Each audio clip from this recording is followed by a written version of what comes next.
छत्रपती संभाजीनगरमध्ये सामाजिक बांधिलकी जपत कणिसे कुटुंबियांनी एक प्रेरणादायी उपक्रम राबवला आहे. स्वर्गीय श्री धनराज कणिसे व श्री कन्हैया कणिसे यांच्या स्मृतींना अभिवादन म्हणून शासकीय वैद्यकीय महाविद्यालय व घाटी रुग्णालयात 12 व्हीलचेअरचे दान करण्यात आलं.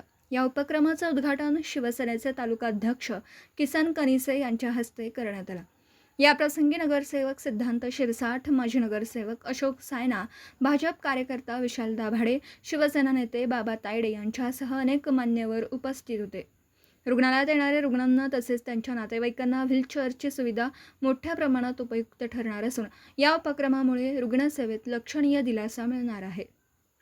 समाजाप्रती आपली जबाबदारी ओळखून केलेलं हे कार्य इतरांसाठीही प्रेरणादायी ठरत असून अशा उपक्रमांची गरज असल्याचं मत उपस्थितांनी व्यक्त केले. आज 3.5 मुहूर्तापैकी एक असलेलं मुहूर्त असेल.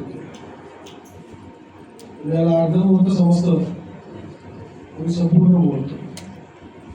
परंतु या मुहूर्ताचा औचित्य साधून हा कार्यक्रम आपल्याला कालच करायचा होता.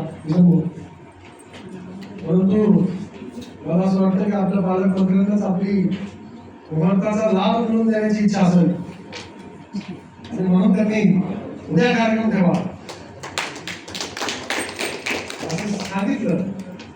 अर्थात काल शिवसेनेचे सचिव संभाजीनगरला होते, शिवसेनेचे बाकी नेते पण संभाजीनगरला होते, परंतु त्यांना यायला उशीर झाला. पालकमंत्री हजर नव्हते. त्यामुळं किसन भाऊचं प्रेम पालकमंत्र्यांवर एवढं आहे की पालकमंत्री काल जरी नसले ज्या दिवशी असाल त्या दिवशी करू.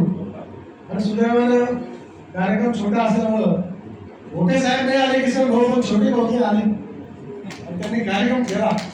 त्यामुळे आपण त्यांचं स्वागतच केलं पाहिजे. आजच्या या कार्यक्रमासाठी खरं तर उपस्थित असलेले सर्व वरिष्ठ ज्येष्ठ माझ्यासाठी मार्गदर्शक राहिलेले सगळ्यांचीच नावं घेणं क्रमप्राप्त आहे, पण उशीर फार झाला. मी नावात वेळ घालवणार नाही. साहेब त्यामुळे मला सर्वांनी माफ करेल अशी अपेक्षा ठेवतो.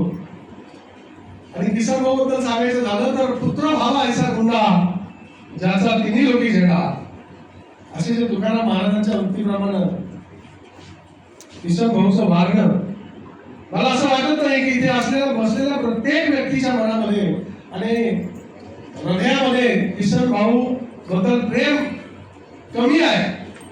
नाही असं म्हणणार नाही, पण कमी आहे असं कोणाच्याच हृदयात नाही. किसन भाऊवर प्रेम करणारी मंडळी खूप आहे. फक्त आमचे भावनात आले त्यांचंही स्वागत, बाबा तायडे साहेब यांचं स्वागत आहे. आणि म्हणून आज या कार्यक्रमासाठी आपण सगळे उपस्थित आहात. स्वर्गवासी धनराज कणिसे आणि कन्हैया कणिसे यांना आपण सर्वांनी खरं तर भावपूर्ण श्रद्धांजली अर्पण केलेली आहे. परंतु आजपर्यंतचा किसनचा प्रवास जर बघितला, जसं राम आणि लक्ष्मण वनवासाला गेले, परंतु भरतानं राजगादीवर न बसता रामाच्या पादुका त्या सिंहासनावर ठेवल्या आणि राज्यकारभार बघितला. इतकंच काहीसं प्रेम किसनच्या हृदयामध्ये, किसनच्या मनामध्ये, आपल्या दोन्ही भावामध्ये आहे. आज जर पालकमंत्री असते तर मी निश्चितपणे त्यांना सांगितलं असतं. कदाचित माझ्या भावना, माझ्या व्यथा आपल्या मीडियाच्या माध्यमातून त्यांच्यापर्यंत पोहोचतील. की जसं आता कोणीतरी सांगितलं की किसननं फार आघात सहन केले आणि अडचणीला तोंड द्यायचे तिथपर्यंत आला, पण तरी त्याचं उदार धोरण ते कधीच कमी झालं नाही. मग कोणाचं लग्न असो, कोणाचा अंत्यविधी असो, कोणाची मनात असो, कोणाचा वादविवाद असो, किसन हा सगळ्यात पुढे असतो. तो वाद मिटवण्यासाठी पण पुढे असतो आणि प्रसंगी वाद मिळवण्यासाठी पण पुढे असतो. तो याच्यासाठी न्याय मिळवून देण्यासाठी. त्यामुळे किसनचं कौतुक करावं इतकं कमी आहे की इतक्या कमी वयात इतकी समज असतं. हे खरं तर या वयामध्ये ही समज असायची काही कारण नाही. परंतु या पद्धतीनं समज त्याला वेगवेगळ्या आपल्या मित्रमंडळीच्या, चांगल्या मित्रांच्या माध्यमातून मिळाली. आणि आज हे लोकार्पण जर व्हीलचेअरचं आपण सगळे करत आहोत. यामध्ये गेल्या अनेक दिवसापासून किसनचं चालू होतं की आपण इथे घ्यावी की मुंबईला घ्यावी की कुठे घ्यावी. त्यानं शोधाशोध केली, पण चांगली चेअर घ्यायची ही भावना त्याच्या मनात होती. कमी द्यायच्या, महाराज द्यायच्या, पण चांगल्या द्यायच्या.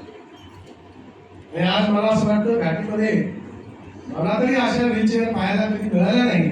इतक्या चांगल्या व्हीलचेअर त्यानं दान म्हणून दिल्या आणि आजच्या 3.5 मुहूर्ताचं म्हणजे अर्ध्या मुहूर्ताचं मुहूर्त हे पूर्ण करून दाखवलं. त्याबद्दल कृष्णा किसन हे चांगल्या चांगल्याला नाही सुचलं. मी घाटी प्रशासनाला सुद्धा विनंती करेन की आपल्याकडं काही नर्सेस आहेत, डॉक्टर्स आहेत, पेशंटच्या संदर्भामध्ये त्यांची जी वागणूक आहे त्याबद्दल संपूर्ण जिल्ह्यातच नव्हे तर मराठवाड्यात चर्चेचा विषय असतो. त्यांनी आणि आपण देखील किसनकडून काहीतरी बोध घेतला पाहिजे. कारण त्या येणाऱ्या ते निराधार पेशंट असतात ज्यांना कुणीच नाही, ते घाटीमध्ये असतात. ज्यांना कुणी नाही त्याचं वाली घाटी आहे. आणि त्यामुळे घाटीमध्ये आल्यानंतर त्यांना असं वाटतं की माझा नातेवाईक हा निश्चितपणे बरा होऊन जाईल, चांगला होऊन जाईल, खणखणीत होऊन जाईल. परंतु अलीकडच्या काही काळामध्ये अशी पण धारणा झाली, थोडस माझ्या भावनाचा विचार करा की घाटीत गेला तर वापस येत नाही. ही दुर्दैवी कथा मी आपल्याला पेशंटच्या नातेवाईकांची मांडतो, पेशंटची मांडतो. बऱ्याच वेळा असं होतं की त्या रुग्णाला ऍडमिट होताना त्याला इथं प्रवेश घेताना धातूक असते. दोष तुमचा नाहीये, पेशंटची संख्या जास्त आहे, डॉक्टर कमी आहे, परिचारक कमी आहे, याची आम्हाला जाणीव आहे. पण त्यातल्या त्यात प्रेमाचे 2 शब्द देखील 10,000 भरा जातात. माझी घाटी प्रशासनाला निश्चितपणे विनंती राहील की आपण ते प्रेमाचे 2 शब्द त्या पेशंटच्या नातेवाईकाला आणि त्या पेशंटला जर बोलण्यासाठी काही ट्रेनिंग घ्यायची गरज पडली तर आमचे बाबासाहेब तायडे साहेब आहेत, ते तुम्हाला चांगली ट्रेनिंग देऊ शकतात. खरं तर आपण हे घेतलं पाहिजे. आणि म्हणून आजच्या या प्रसंगी खरं तर 2 आर्थिक प्रसंग आहे, सुखाचा आहे, दुःखाचाही आहे. आमचे 2 भाऊ नाही आहेत, त्याचं दुःखही आम्हाला आहे. परंतु आनंदामध्ये ते जिथं कुठं असतील त्यांना निश्चितपणाने असं वाटत असेल की माझा भाऊ मला विसरला नाही, माझा किसन मला विसरला नाही. आणि म्हणून त्यांचा आत्मा निश्चितपणाने किसनला वरतून आशीर्वाद देत असेल. आणि तो आशीर्वाद म्हणजे आपल्यासारखे किसनला मिळालेले मित्र मंडळी. आपण भरभरून जे किसनवर प्रेम करता हे सगळे मंडळी. आणि म्हणून मित्रांनो, या प्रसंगी जाता जाता एकच सांगेल, किसनच्या बाबतीत पत्थर ना पत्थर हिरा नहीं बन सकता, बूंद ना बूंद मोती नहीं बन सकता. हर पत्थर ना पत्थर हिरा नहीं बन सकता, हर बूंद ना बूंद मोती नहीं बन सकता. और धरती पे जन्म लेने वाला कोई भी भाई किसन कनिष्ठ नहीं बन सकता, किसन कनिष्ठ नहीं बन सकता. व्हीलचेअर दिल्या घाटी हॉस्पिटल, तर तुमचा उद्देश काय होता? हे जे आमचे सामाजिक न्यायमंत्री पालकमंत्री जे आहे यांच्याकडून मी शिकलेलो आहे. धर्म म्हणजे लोकांना जिथं अडचण असताना आपण त्यांना मदत पोहोचवायची, त्यांच्याकडून मी शिकलो. म्हणून माझ्या मनाला असं वाटलं की आपण मी काहीतरी करावा. आणि मला पण थोडा प्रॉब्लेम आला होता घाटीमध्ये, तर ती संकल्पना मनात ठेवून मी आज अक्षय तृतीयेच्या दिवशी निमित्त कार्यक्रम केला. पुढील काळात अशा प्रकारचे सामाजिक उपक्रम राबवण्याचा काही विचार आहे का? आहे सर, म्हणजे आहे. आणि देवाच्या आशीर्वादाने मला देवाने बरंचसं दिलेलं आहे आणि देत राहतं. आणि पालकमंत्रीचा हात आहे आमच्या पाठीशी. त्याच्यामुळं अजून पुढे भविष्यात असं काही जर असेल तर आम्ही असं उपक्रम राबवू. घाटी रुग्णालयासाठी तुम्ही 12 व्हीलचेअर दिल्या, तर तुम्हाला वाटतं की याचा फायदा होईल? हो, रुग्णांसाठी फायदा होईल. कारण की आता एक इमर्जन्सी मध्ये प्रॉब्लेम आला होता, तर आता तिथे वाढ घेऊन गेला किंवा आम्ही तिथे एक कमतरता आहे म्हणे, त्यांना मला लगेच घेऊन जा. तर समाजातील इतर लोकांना आपण काय संदेश देऊ इच्छिता? तेच देऊ शकतो की आई बापाला अनाथ आश्रम मध्ये न ठेवता आपण घरी त्याची सेवा करावी आणि जिथे तिथे असं कुठे अडचणी असेल तिथं आपण सगळ्यांनी मदत करावी. आपल्या भावाच्या स्मरणार्थ व्हीलचेअर देण्याची प्रेरणा कशी मिळाली? माझ्या मनामध्ये पहिले अगोदरपासूनच म्हणजे जसे कोरोनामध्ये गुजराती लोक राहते आमच्याकडं पटरीकडं, तर त्यांनी मला फोन केला, भैया बोले कोई चावल मिलेंगे क्या राशन से, काही हे भेटेल का? गुजराती ते राजस्थानी गुजराती. तर म्हणलं ठीक आहे. लगेच मी गेलो घाटीत, सॉरी याच्यात मोंढ्यात, आणि मोंढ्यातून लगेच मी माझे तिथं कट्टे बिट्टे घेतले आणि त्यांना स्वाधीन केले. मग मला तिथून एक इच्छा निर्माण झाली मनात की बाबा आपण काहीतरी अशा लोकांसाठी करावा.